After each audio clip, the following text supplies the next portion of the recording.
Are you ready? Yes, bro. Okay, let's go. This video is sponsored by Squarespace, the #1 place to make a website that is effortlessly beautiful as Antoine Dupont on the cover of GQ. Okay, I've got a question.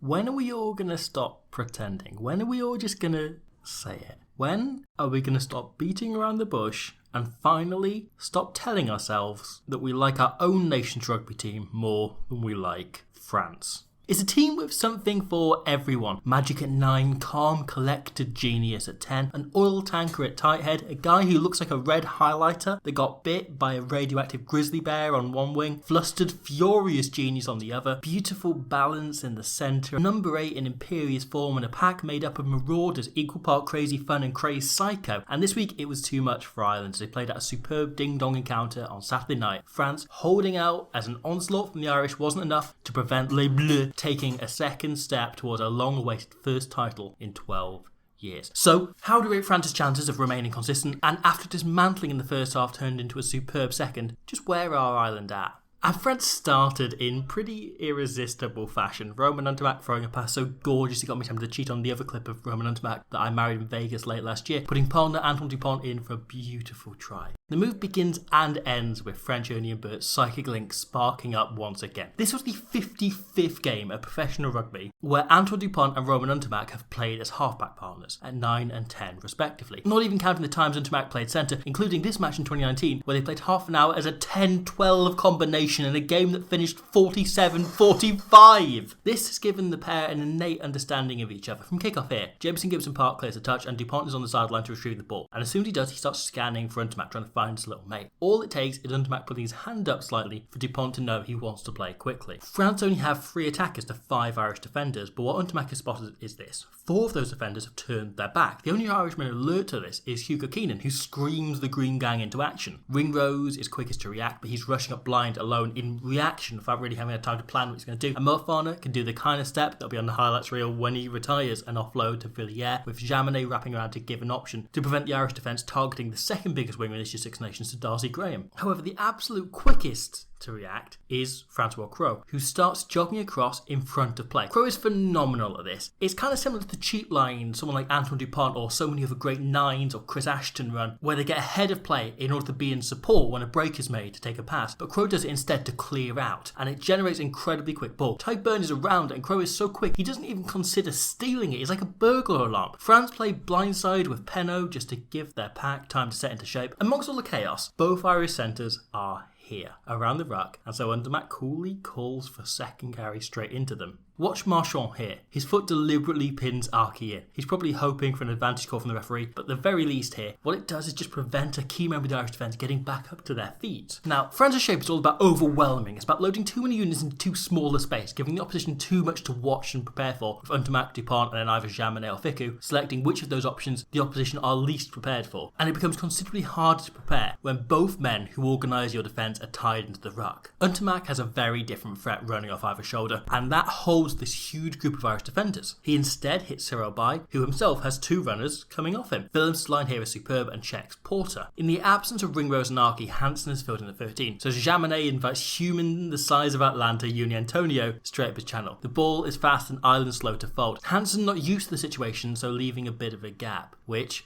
Untermack then targets a second phase in a row, half exploiting half a hole before, well, similar to the way he never glances at Jaminet during the clip I can now legally call my wife thanks to a legal loophole in Nevada state law, Untermack doesn't even look to check if Dupont was there. He has the kind of calm ruthlessness and uncanny spatial awareness and ability to know where any and all hot bodies will be, normally reserved for killers in slasher movies. And after those 55 games, the hair and the head just know exactly where each other will be at all times. They don't need to glance or listen. He throws the pass, we all make a very loud involuntary noise.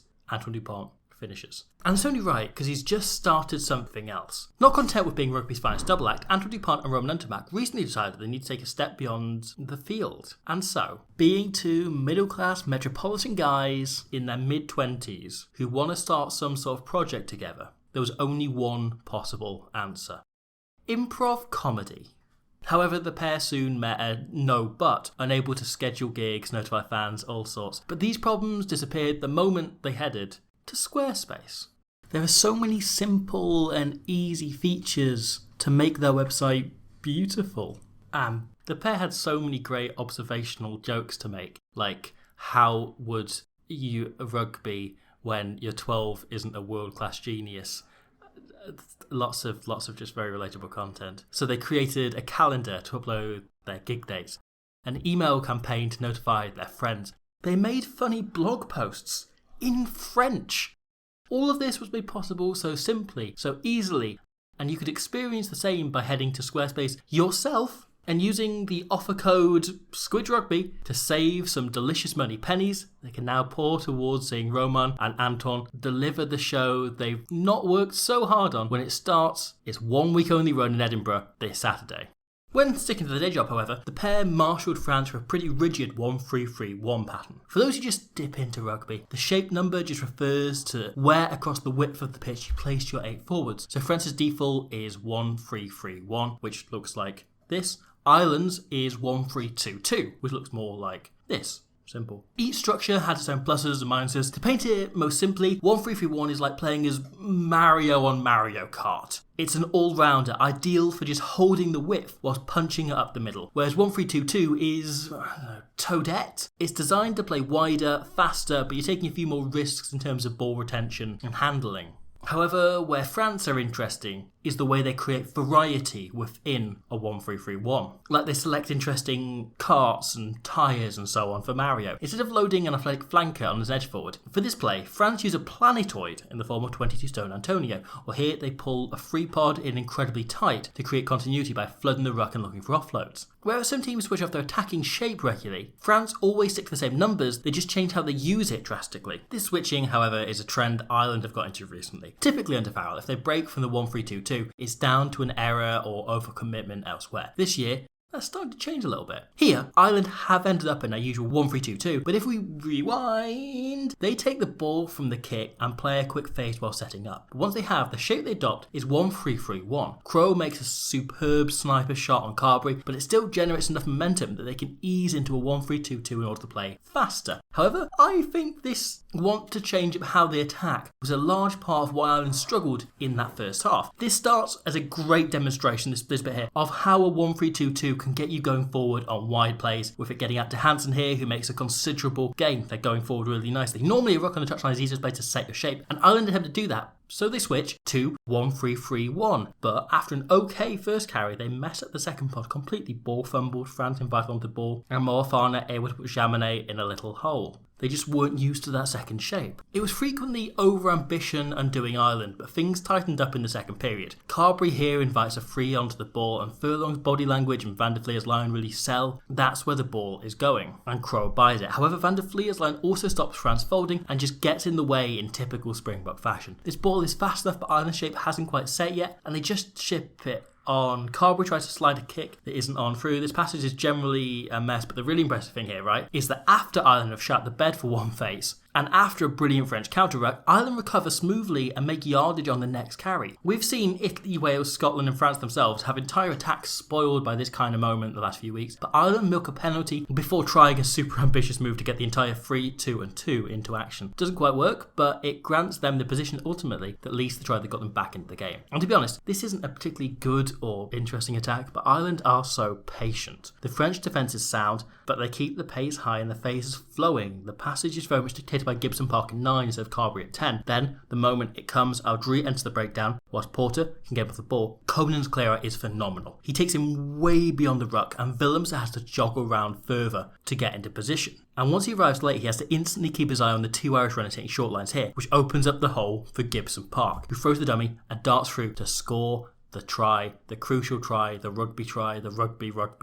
Whilst it was ultimately a loss, I think last Saturday was incredibly encouraging for Ireland. Not only did they manage to solve the majority of their problems in the second half and push a world-class side at home all the way, the issues they faced in the first half were mostly self-imposed over-ambition and things they can tighten up by the World Cup. Plus, they do have the kind of magic moments that led to the first try, with Ireland splitting their forwards here on the kickoff, meaning the French pack are pretty well dispersed, and hence only big boys this side are this one pod trying to gather the bastard egg, and nobody just lingering to casually block Mac Hansen absolutely charging on the straight line onto the ball. Hell of a chase, hell of a take, hell of a kick by Joey Carberry as well. I mean, credit to that. He's not getting enough credit. It's very, very good kick. It's an interesting game because from the first minute onwards, the tries were all opportunities seized instead of created. In round one, Wales struggled with the sheer number of Irish jackal threats, all 8 forwards combining constantly to slow or steal every bit of ball their opposition generated. But here the ball spills loose and the combined efforts of Sheehan, Conway and Gibson Park get Asteroid Antonio to ground. Both Byrne and Van der Fleer then rush towards the ruck and look to contest. Whilst Byrne can spin and hit the onrushing zero Bye, his fixation on the breakdown has created this hole in the first place. Bye, who had a phenomenal game, can then just ride the tackle and ground the ball. This isn't an error by either Byrne or Van der Fleer, and the benefits of having the two of them in your team far, as you can see here, outweigh the occasions on which something like that might happen. But it's hard to imagine any other team getting their 7 and a second row into position and still leaving this kind of hole gaping open on their try line. But France are so good at exploiting tiny space around the breakdown. It's become the Gautier way around the rush defence. France flooded the same channels in the middle of the park and took penalties whenever they could. Ireland's own defence is at its best in their own 22, so France just ate their way ahead whenever they're given a chance. And it proved too big a lead to ever eat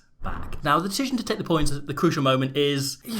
Look, it's been debated a lot. 6 points down is just the weirdest margin it's possible to make that decision. I won't get into it, but, it gives Ireland a shot to win the game at the death. So that's what's important, leading inevitably to the other moment that's been debated quite a bit.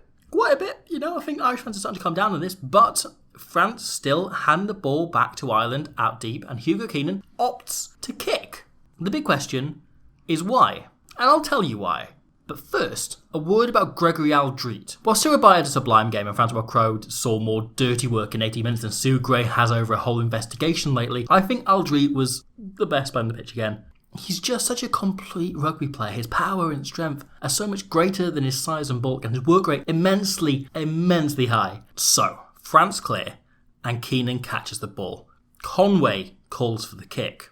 France have head it up as a line, and this has left a huge amount of space here in the backfield. Conway wants the kick to land here, so he can regather it uncontested. Naturally, Keenan decides to go as close to the defensive line as he can before he kicks, except Aldrit spots the kick coming and flies out, breaking the line. A number gets a solid 10 metres ahead of the main French defence, and Keenan's only looking to put the kick 15 metres. So, this pressure forces Keenan to kick 10 metres earlier than expected, meaning it comes down only 5 metres behind the French defence. Conway overshoots it, headed for the space he pointed out, the space he wanted to land in, but instead it lands just amongst the French players. If Aldrit doesn't shoot up, I'd give Ireland, like a 70-30 chance of regathering the ball with broken field in the French half. Because Aldrit does shoot up, those odds reverse. 30-70. France regather, and they can see out the remaining 30 seconds in a calm, collected fashion before Untermac hoofs the bastard into touch. Test matches come down to finalise. Aldrit's work rate in the final 30 seconds of the match is what kept his team on course for their first Grand Slam since 2010. However, whilst Ireland might be, there's argument made they're the highest quality opposition they'll face, the next two fixtures, taking them away to Scotland and Wales, might be the two biggest tests this French team will face all championship. We've seen France smash teams in Paris and score tries so scintillating they could activate a solar panel for 3 years now, but we're yet to see them retain focus for full Six Nations without slipping up away from home with their eyes perhaps more on the following weekend. My freshly admitted fanaticism for France means I perhaps don't want this to happen, but I can't shake the feeling either Scotland or Wales are going to turn them over. Seemingly out of nowhere, probably in a game France should win. As for Ireland, well, they might not have gathered the same sheer size of neutral fan base of France, but they have continued to build very steadily, and this week they have a chance to quietly put themselves one step closer to the finished article as they welcome Italy to Dublin, looking to play fun enough rugby to convince the home fans that maybe, just maybe, they do like them more than France after all. Thanks for watching that, hope you enjoyed it. That is the second round of the Six Nations covered, done, dusted, just before we get into the third round, which will be coming up in the next few days. We'll be covering those beyond that. You may have noticed my video on England-Italy was taken down, which was my own decision. I explained my reasoning in a Twitter thread, which I'll post a link to in the description, below the Squarespace link, which you want to have a look at as well, Always lovely to get an extra 10% off. Always lovely to get a lovely website. Lovely. There's also a lovely podcast going up in the next couple of days looking at France v Romania with Rihanna Garfield. There's loads of stuff happening. Rugby is happening. Rugby is lovely, and I'll see you very soon, you lovely people. Ah, voilà. Tiens, je te fous la chaîne. Magnifique.